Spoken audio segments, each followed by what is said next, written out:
á Gunnar. Fína sendingu hérna á Aron Elís. Hér kemur hann, Aron Elís með meira sendingu. Helgi skorar fyrir Víkinga. Þarna opnast vörnin hjá FH-ingum.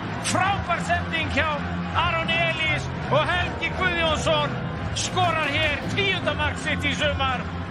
Víkingur 1, FH 0. Já, Kiddi, þannig að gera það sem þeir eru svo frábærir í.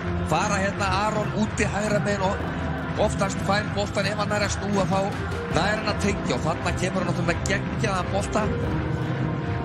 Það sem Helgi... Kemur Gísli, gott skálk hér og Davíð kominn í boltan. Hvað gerir Davíð? Davíð á Karl Friðleif sem að lyftur hann hérna fjarstökinu. Helgi skorar! Meiri háttar mark hjá Víkingum og það sem fyrr Helgi Guðjónsson sem er að gera Víkingum með FH-ingum og sagt að það er skráið. Já, heldur betur og þetta er frábært svo.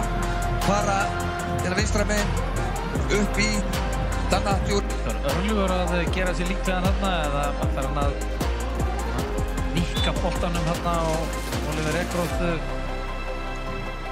að þurfum á markið. 3 í vegnum aðeins og Viktor Örlygur, já, setur þetta bara í markið. Viktor Örlygur Andrason. Þetta var ekki alveg út úr stöðspil. Nei, þarna er svo að setja spurning við það. Þetta var ekki út úr stöðun, nei. Fyrsta mark Viktors Örlygs þetta tímabilið. Já, en bætaði bara í markatölu. Já, nú græða er 1 mark á Blikana í